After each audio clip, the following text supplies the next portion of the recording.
안녕하세요. 역사를 사는 박사입니다. 오늘은 중국 전쟁사의 가장 유명한 애산 전투에 대해서 한번 알아보겠습니다. 13세기 몽골이 기병의 폭풍처로 유라시아를 석관할 때 그들은 유독 남성에서 격렬하게 지속적인 재앙을 받았습니다. 1235년 원나라 군대가 처음 남성을 공격하였을 때 1279년 광동 애산 전투에서 승상 육수보가 어린 황제를 놓고 바다에 뛰어들어 죽었습니다. 장장 40년 동안이나 전쟁을 벌여 몽골이 몽케칸도와 남성의 합주성에서 전사하였습니다. 여기서 한 가지 얘기를 들자면 제가 어렸을 때 동네에서 몽케 같은 놈이라고 여자들이 욕을 한 걸 들었습니다.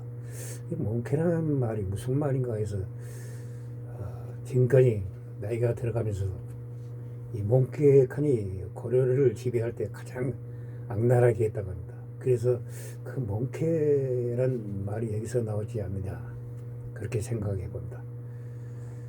장원 출신의 재상문전상을 중의표로 한 남성의 사대부들이 최후의 공지에서도 혈전을 벌이며 항시를 위해 목숨을 바친 행동을 송왕조가 300년간 사대부들 우대한 것에 대한 최선의 보답이었습니다. 송대 문체주의에 있어서 유정의 미를 거두게 한 것이기도 합니다. 진정 중국 과거 문화사 이 전투에서 패배하면서 남성은 완전히 멸망하였습니다. 인류 전쟁사 중에서 가장 비장하고 장진한 최후 중 하나가 애산 전투입니다. 1453년 동남아 제국 최후의 전투인 제20차 콘스탄티노플리스 공명령과 비교되기도 합니다. 이 전투가 벌어진 현대의 광동성 장문시 예문진입니다. 1770년 쿠블라이 칸이 원나라 군단은 남성의 수도 2만을 함락시켰습니다. 공전을 항복하고 대도로 끌려갔습니다. 수도가 점령당하고 황제가 항복의 포로로 잡힌 시점에서 남성은 사실상 멸망하게 됩니다. 하지만 아직 남아있던 송나라 중시인들과 백성 중 이를 받아들이지 못한 이들이 정산 정색을 입수고 충신이었습니다. 남성 부흥군을 조직합니다. 이들은 공종의 이복경, 이광, 초하, 단종을 황제로 추대하고 저항운동을 지속적으로 벌였습니다. 이미 기시가 원나라 쪽으로 길어져 버린 상황이라 남성 부흥군은 연전연대만 거듭하다가 단종이 병으로 죽었습니다. 이때 진의정과 장세거리 의왕 초하와 광왕 초명을 끼고 복지에 온거하면서 의광 초하를 황제가 운임하였을 때 1276년 회서 지역을 바치고 원나라에 들어오던 하기에게 남성이 장강의 혈대를 회복하였다는 거짓된 내용의 글을 보내 그를 포사하려 하였으나 장강을 지키던 남성 장수들 대부분이 원나라에 퇴항했던 상황이었습니다. 그 글은 사기에게 넘어감에 따라 그 계획은 실패하게 되었습니다. 이때 광서 지역의 원나라 군사들은 하기가 다시 남성으로 돌아가 장강 일대를 수복했다는 소문에 반환에 따랐습니다. 부흥군은 이런 참담한 상황에서도 포기하지 않고 단종의 동생 이왕 초병 회종을 황제로 옹립시키며 제항을 하였습니다. 상세골과 육수보가 소주를 들고 회성으로 도망갔습니다. 문청사만이 육지에 나와 각자의 역할에 따라서 저항운동을 하였습니다. 이중 해군 측은 해상을 떠돌며 재앙을 반복하다 중국 대륙의 최인 남단인 애산에 정착하여 요샤와 행군을 구축하여 최후의 거점으로 삼게 되었습니다. 이때 천주의 호조 포수경이 원나라에 항복하였습니다. 원나라는 해군 전적을 확보하게 되었습니다. 장세걸과 적수부의 전장은 유목민족 전통의 약점인 해상에서 나가다는 것을 노린 계책이었습니다. 원나라는 장군이고 병사고 할 것 없이 한족 투항자들 대거 모아 대규모 속을 편성하여 애산을 침공할 준비를 하였습니다. 그 와중에 홀로 육지에 남아 제왕 활동을 지속하던 문장성마저 원나군에게 패배하여 포로로 잡혔습니다. 이제 저항군 예산에 갇힌 병력만 남게 되었습니다. 남색이 사실상 멸망한 상태임에도 예산에 임시로 세워진 남성조정에는 각지에 모집된 20만 명의 의병이 직결해 조시 형실과 최후를 갖출 것을 각오하고 조광민에게 선정한 모두의 구황정의 시시 강원도 남성과 매운을 함께할 것을 결의하며 송태제 조광룡 이래 300여 년간 이어져 온 의리를 지키기로 맹세하였습니다. 남성 함대는 천여 척의 대형 선박을 서로 긴밀히 묶고 배에 진흙을 발라낸다고 하고 대비하고 원나라 측의 예속을 상대로 나름대로 치열하게 싸웠습니다. 수차례 격퇴시킨 듯 분전에서는 내륙과는 무릎되어 있다는 예산의 특성을 이어간 원수 장홍범이 대놓고 예산을 포위해 그러 장구자 남성 측은 물자 식수를 제대로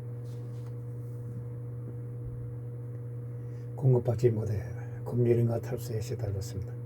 양측이 대전에 먼나라 측에서 이항이 보원소 합류하면서 끝나게 됩니다. 이형이 합류한 뒤 장홍범은 곧바로 군을 재정비하였습니다.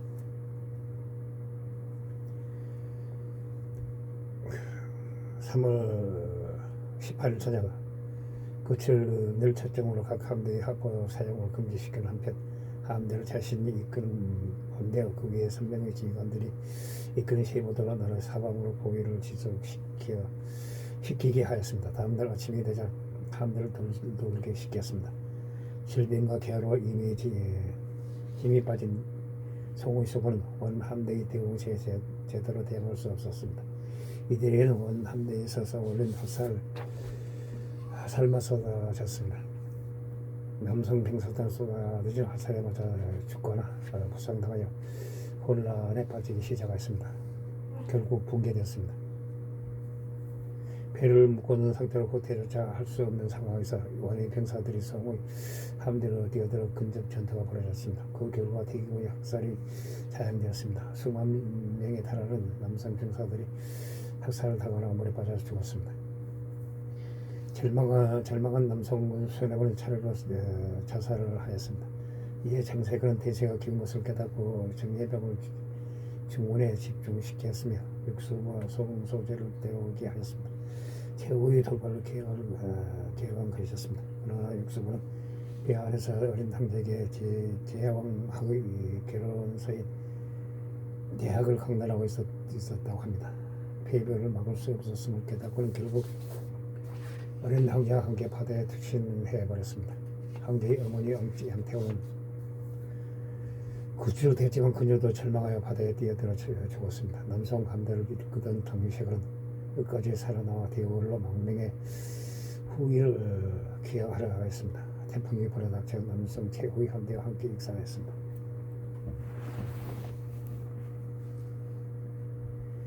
원나라 측기력이 먼 다음날 바다 위에 떠오른 시체만 10만 구였다고 합니다. 남정구에 도피한 정책을 함대가 폭풍에 침몰하고 뒤에도로 앞선된 정상에 체행되면서 남성 보훈군은 정말 어제했습니다. 이로써 보훈군은 아마 끈질기게 버텨오던 남성 원군을 완전히 멸망해버렸습니다. 이제 사직의 명의 경각에 달리마 전망을 짐작할 수 없게 되었다. 폐하께서도 오란 개들에게 사로잡혀 욕을 당하느니 차라리 이 노신과 바다에 목을 던져 죽으면서 구천에 계신 열성조들 비밀 대송의 선자로서 떳떳한 바가 될 것이라고 말하였다. 송나라 자승성 영수 몽골군에게 포위된 예선 앞바다에서 마지막 천자인 소재와 함께 몸을 던졌다. 그래 소정이 말했다. 소재가 말했다. 내 다시는 왕의 빛으로 태어나지 않겠다 하고 말했대. 눈물을 흘렸다고 한다. 소자가 육수백에 엎인 채 바다에 뛰어들 때 남긴 말이다. 내가 지금까지 목숨을 연명한 말은 천시황실의 권력을 보존하기 위해서였다. 이제 이직에 일마 내 살아있어도 못하는 게 하겠는가. 단역은 모 양태우 투신 직전에 마지막으로 남긴 말이다. 하늘이 대성을 멸망하게 하려거든 나의 배를 모조리 바닷속에 가라앉게 하라고 말해 우보지졌다. 서울날 태군 태운소 상색을 예산 전투 이후 배전 선달을 이끌고 토주하던 중 폭풍을 만날 때 결국 배는 모조리 가라앉고 정세걸과 송나라 10만 명은 함께 수장되었다. 하지만 이 과정에서 소수의 병사는 살아남았다. 응급이 없는 나머지 10만여 명은 도망친 것으로 추정된다.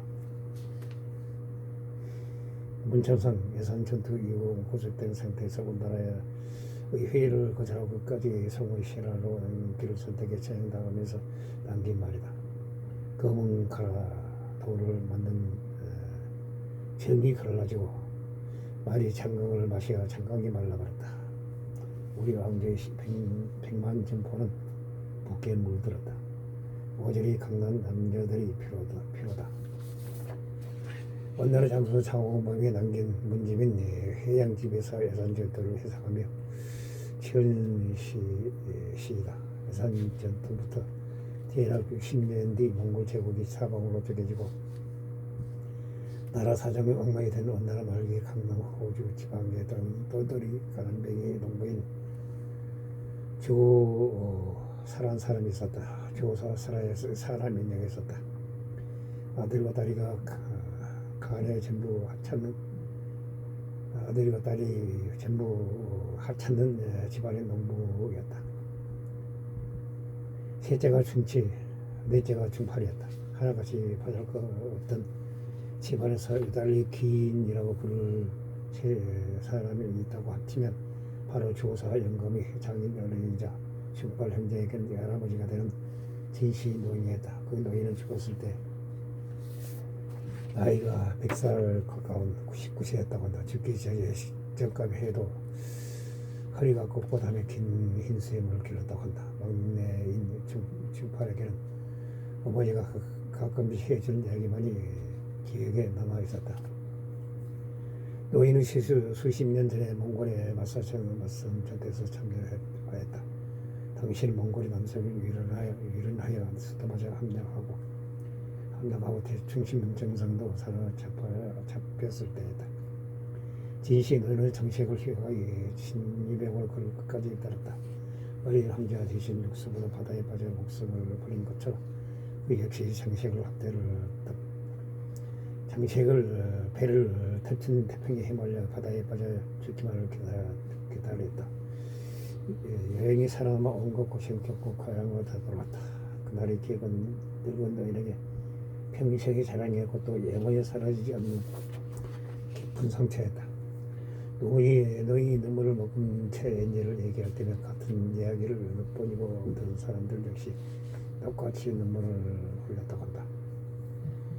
후일 이 노인이 막내 손자인 주중팔은 후일 강남에서 거병하여 파양과 대자를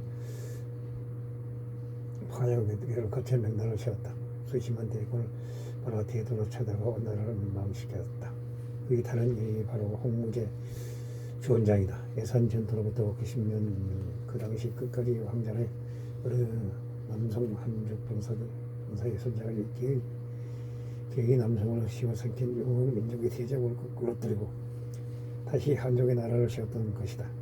장세걸은 태풍을 만나자 하늘이 대성을 멸하려 한다며 피눈물을 흘렸다. 지금 모두 물에 빠져 죽게 해달라고 절규하였다. 결국 시세는 장세걸의 절규처럼 됐다.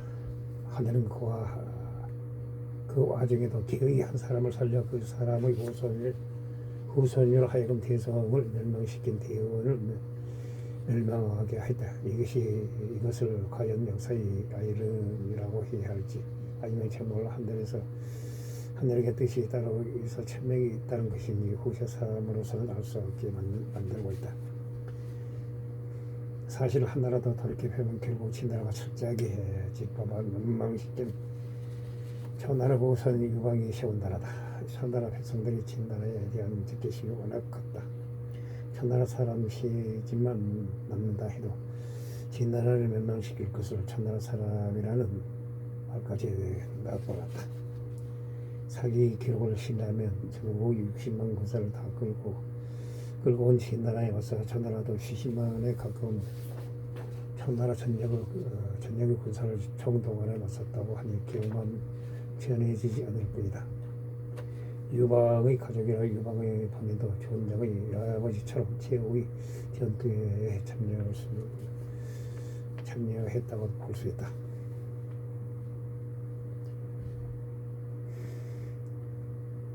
삼국지 평화에서도 이런 서사의 극적인 면을 차용해서 영제와 현재가 그렇게 된 것이 실은 항고제 유방에게 죽임당한 초나라 병사들 원원이라는 식으로 결설되었다. 이는 나중에 삼국지 오정강본에서 천하는 하바면 나눠지고 나누면 하해진다는 예선전대에서 살아남은 패잔병의 규모가 크게는 10만 명 가까이 추정된다. 13세기 후반이면 중국 인구가 일익이 채 안 되는 수준이었을 것으로 본다. 이 중 10만 명이라면 해도 결코 적은 수가 아니다. 그나마도 8천 명이라는 추정치는 하남 하북을 다 합친 추정치이다. 당시 남성의 경력이 하남 지방으로 한정돼 있었다. 역사적으로 하북 지방의 인구가 하남 지방의 인구보다 많았다. 당시 중국 하남 지방의 인구 약 3,200만 명 중 예산 전투의 패잔병들이 많게는 10만 명, 적어도 수만 명은 됐다는 이야기가 된다. 이상 예산 전투에 대해서 알아봤습니다. 세계사적으로 가장 처절한 전투였다고 합니다. 결국 열심히 싸워서는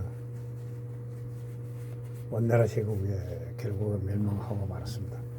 이상 이야기를 마치고자 합니다. 항시 부족합니다. 양해 부탁드립니다. 감사합니다.